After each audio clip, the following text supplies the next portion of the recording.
पुरातन काल में भृगु नामक एक ऋषि हुए थे जिन्होंने ब्रह्म विद्या को प्राप्त किया था। यह उनकी खोज की कहानी है। ये कहानी तैत्तिरीय उपनिषद से ली गई है। भृगु के पिता वरुण थे जो पूर्ण ज्ञानी थे। एक बार भृगु पिता के पास गया, उनसे बोला, पिताजी मुझे ब्रह्म उपदेश करिए। पिता जैसे पहेलियों में बोले, अन्न, प्राण, चक्षु, श्रोत्र, मन, वाणी।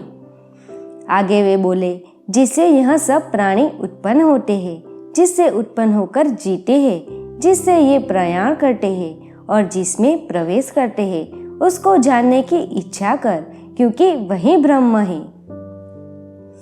भृगु ने तप आरंभ किया। उस तप से उसने जाना कि अन्न ही वह वस्तु है जिससे प्राणी उत्पन्न होते हैं, जीते हैं, जिसके बिना भी मृत्यु को प्राप्त करते हैं और मरण उपरांत अन्न में ही समाविष्ट हो जाते हैं। उन्होंने पिता को अपनी खोज का परिणाम बताया। पिता ने कहा कि ठीक है, परंतु यह अंतिम उत्तर नहीं है। उन्होंने भृगु को और तप करने को कहा।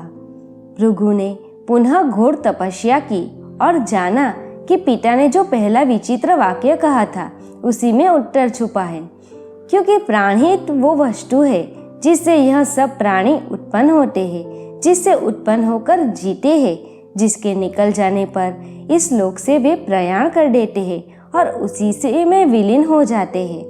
परंतु पिता फिर भी संतुष्ट नहीं हुए और उससे और तपस्या करने को कहा। अब की बार भृगु को ब्रह्म के रूप में मन ज्ञात हुआ, जिससे सभी प्राणी उत्पन्न होते हैं, जिसकी सहायता से जीते हैं, जिसके न रहने पर मरते हैं और अंतकाल उसी में विलीन हो जाते हैं। परंतु इस उत्तर से भी पिता संतुष्ट नहीं हुए। तब भृगु को ब्रह्म के रूप में विज्ञान जान पड़ा, जिससे भी सब उपयुक्त कार्य होते हैं। जब पिता ने और आगे ढूंढने की प्रेरणा की तो भृगु ने आनंद रूपी ब्रह्म जान पड़ा।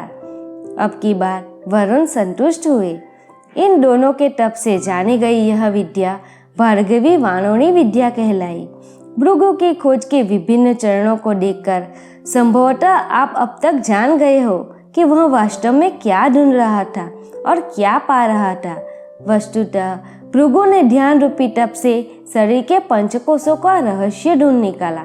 ये पंचकोश है अन्नमय, प्राणमय, मनोमय, विज्ञानमय और आनंदमय कोश। ये जैसे शरीर की स्थूल से सूक्ष्मतर परतें हैं जो एक के अंदर एक बैठी है।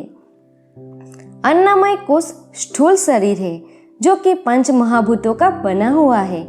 इसी को हम अधिकतर अनुभव करते हैं। भूख, प्यास, चोट, बल आदि स्थूल शरीर के लक्षण होते हैं।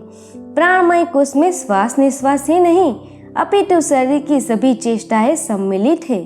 प्राणों से ही रक्त को गति मिलती है और आंतों से शरीर में रस बहता है। ध्यान करते समय पहले भौतिक शरीर के किसी अंश के बाद हम अपने प्राणों पर ध्यान केंद्रित करना चाहिए। बृहद आरण्यक में कहा गया है कि सभी इंद्रियां और मन भी पाप युक्त हो सकती है, परंतु प्राण पाप से परे रहता है। प्राणों पर ध्यान लगाने से हमारा मस्तिष्क पवित्र हो जाता है और अंदर जाने पर योगी का मन का रूप स्पष्ट होता है।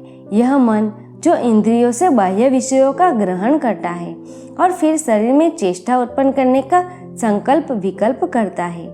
मनोमय कोश से भी सूक्ष्मतर होता है विज्ञानमय कोश, जो कि बुद्धि का पर्याय है।